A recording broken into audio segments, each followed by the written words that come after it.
And I call the member for Indo. Thank you, Deputy Speaker, and I'd also like to endorse the comments of my colleague from Eden Monero. He absolutely understands the issues that we're facing. So I rise to speak about this legislation, and I will be supporting the bill in the House. If passed, this bill will establish a statutory infrastructure provider obligations on NBN Co to support the ongoing delivery of superfast broadband services and provide for the sustainable funding of NBN Co's loss-making fixed wireless and satellite services to regional areas through the Regional Broadband Scheme, RBS. So I welcome these changes. Deputy Speaker, as a member of the Joint Standing Committee on the NBN rollout, I, along with many of my colleagues in the House, have heard first-hand of the dissatisfaction with the rollout of the NBN. And the dissatisfaction absolutely seems to be highest in the regional communities. The purpose of this NBN rollout committee was very clear. Our job was to assess the rollout of the NBN and ensure that this significant infrastructure project for Australia is delivered in a way that delivers the social and economic benefits it promised. My office, like those of many members in regional areas, is acutely aware of the gap between the promise and the reality of the NBN.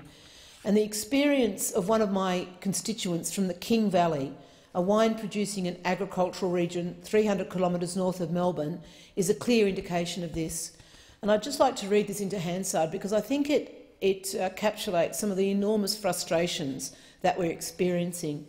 But before I do, I'd like to acknowledge in the House the Minister for Regional Development. Lovely to have you here, Minister. And I know that you understand this more than anybody else, and through our work on the Regional Development Decentralisation Committee, you've just heard of the opportunities that we've got to face. So I really look forward to working with you in your role to see what we can do about making sure that all the regions, and agriculture in particular, have access to the internet they need. So here's a case study of a particular business in my electorate. They had NBN SkyMaster satellite installed in November 2016.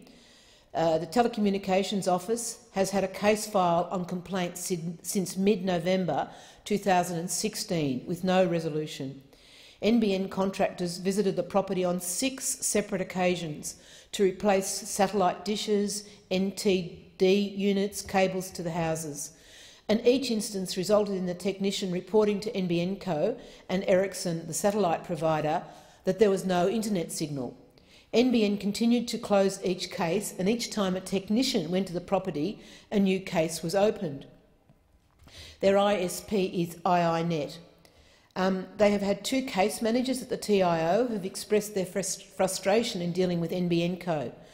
The assigned NBN Co case managers claims to have not had the emails sent by the TIO, even though the TIO have copies on files. The ISP seems powerless to ensure the case on behalf of the customer, to pursue the case on behalf of the customer, even though NBN Co insists the fault complaints have to come from the ISP. The constituent has 4G with Optus, which they say works well. And they want to keep a wireless internet arrangement at home using Optus, but they've been told that they have to be on a satellite, which eliminates other options.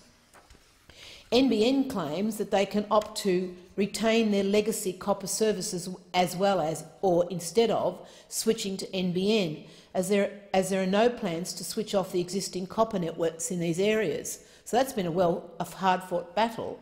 But this particular constituent, they don't have fixed copper wire to their property, so it's not much help. So they want the government to give the TIO more power to compel NBN to meet requirements. And despite the many fault lodgements to NBN, my constituent continues, the NBN continued to dismiss the issue. So there's not even an option to switch ISP, because the fault continues with the satellite, and there are only 6 providers to choose from, and my constituent believes that they've got dubious reputations. The SkyMaster satellite ISP do not include Telstra or Optus, he tells me. He feels his hands are tied, the constituent tells me his hands are tied, and he has been spun around like a yo-yo with no resolution, as NBN refuses to admit that they cannot provide the capacity for an internet service. And the consequence is this has affected the constituent health and been detrimental to the spouse's ability to work from home. And they've agreed for me to put a ministerial into the system and to authorise, wants the government to authorise on paper that he be allowed to continue to use his 4G for internet. So it's just a comedy of errors. Shock, horror, see. How could this be the case? But sadly, it's not a one-off experience, and my electoral officers constantly regale me with stories of guess what else has happened. Now, I know it's not new, but it's what we do about this that really we need to put some energy into.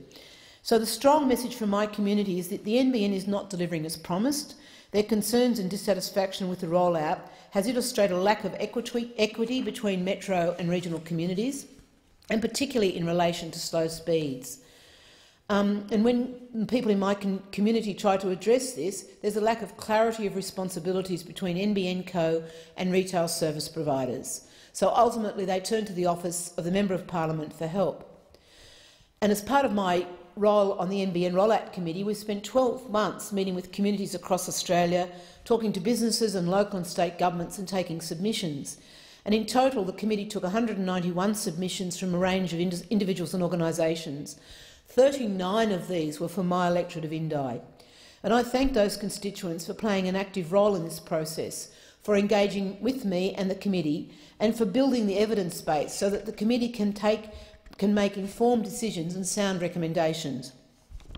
Now, I have here the list of the 39-40 constituents, which I was going to read into the House today, but I think that would use up some of my scarce time and I've more important things to say. But I want to acknowledge every single one of those constituents, the time, the energy that you took into putting your concerns in writing, and then many of them turning up to the commission, the inquiry, and actually speaking to your own issue. We do get that you're busy people, and I really do appreciate the energy it takes to work with government. So to every single one of you, thank you, and I look forward to continue to advocate in Parliament so that we get a better outcome. But I want to turn my mind now to the recommendations of the committee. There were 23 recommendations, but there are just a few that I would really like to highlight, as I think they address the needs of rural and regional communities. So I continue to call on the government to direct the NBN to establish a regional and rural reference group to support the rollout of NBN in rural and remote Australia. And Minister, this is where you could really help me. The NBN, when we put this recommendation up, said they didn't need a rural and remote reference group, that they knew about what was going on. Well, they might know about it, but I tell you what, their communication back to the regions is not strong. And I do acknowledge that they bought a roadshow bus to North East Victoria and took it around many of the towns in my electorate, which was certainly a beginning. But there's so many issues that still need to be addressed, and the communication back to my electorate and back to my constituents about how these are being addressed is really needed. So the recommendations were that we set up a reference group. The committee has seen really clearly that there needs to be greater consultation with rural and regional end users in the development of NBN user policy and NBN rollout plans. So to the advisors in Parliament today, to the people listening, can I absolutely put a plea in? This is really important. It's not an optional extra. And just saying that the telcos understand rural and regional Australia is not good enough, because we don't have evidence of that, and we think it needs to be done much better. This recommendation was accepted by the majority report of the committee. It went to the government, came back, no, we're not going to do it, for no good reason. So I reiterate that in my speech today. I understand that if we could set up such a reference group, the group would include consumer advocacy groups, departmental representation from the Communications and Regional Development, and would be a really important step in improving the end-user experience and increasing transparency. Easy done, huge output. I can't see why we wouldn't agree to it. And when business decisions fundamentally change, the NBN experience for the end user in regional and rural communities should be referred to the reference group for consideration and analysis as to whether the decision will result in NBN not meeting its responsibilities outlined in the Statement of Expectations. So when changes happen with NBN, you really need to consult with your regional users and say, how's this going to impact on you? Is this actually going to work? Yes, no? And what's the communication plan we could put in place to actually make it work better? And also we called for a clearly identified complaint handling process, which would include complaint resolution processes and timeframes, complaint acceleration processes, internal and external, and meet Australian government accessibility guidelines. Like, it should not be hard to do that, and we've been hearing about the problems with the ITO. They say it's not us. So why couldn't we set up something very specifically to meet the needs for, and I'm going to say for rural and regional Australia, because you've heard today that we've got special and quite different needs to the city people, and if we could have a process where our needs got met directly and quickly, I could say that you'd be a friend of every single regional member of parliament, because it would take the huge workload off our offices, and I think would be really appreciated by constituents. Now, I know we have a helpline, and I know that that's there, but it's not targeted specifically to rural and regional, and we don't get a sense that our particular issues are being addressed in the right way. We have seen that there are significant inadequacies in resolving customer complaints, notably lack of direct access to NBN and a gap in the knowledge of available avenues for complaints and dispute resolution. And while these issues cost wholesale and retail providers, there is a need for a single agency to provide this information to ensure uniformity and consistency of messages and advice. So if the Minister and advisers would like to meet with staff in my department, we'd be really happy to sit down with you and talk about the complaints that we get and how this recommendation could be worked to really resolve some of the issues in a speedy way. So before I just get to the end of my talk, I'd really like to address my comments now to agriculture and rural and regional development. And in doing so, I want to actually acknowledge the enormous difference that the NBN has actually made to my community. So mostly my speech so far has been about the problems, but truthfully, it is a most wonderful essential service that is really going to be such a game changer for communities like mine. So I do put out the call that where it's working and it's working well, it has made a huge difference. So it's fantastic to have. But I want to refer to an experience that the Minister and I had as part of the inquiry into regional development. We went to Launceston in Tasmania, and then we also went to Geraldton in Western Australia. And we heard from both of these cities that are they're gig cities, so they've got infinite internet. And the envy that it evoked in the rest of us, because we don't have that, and how we put up with such substandard trying to solve, like dirt road problems, where these two cities can actually advance because they've got the capacity to do it.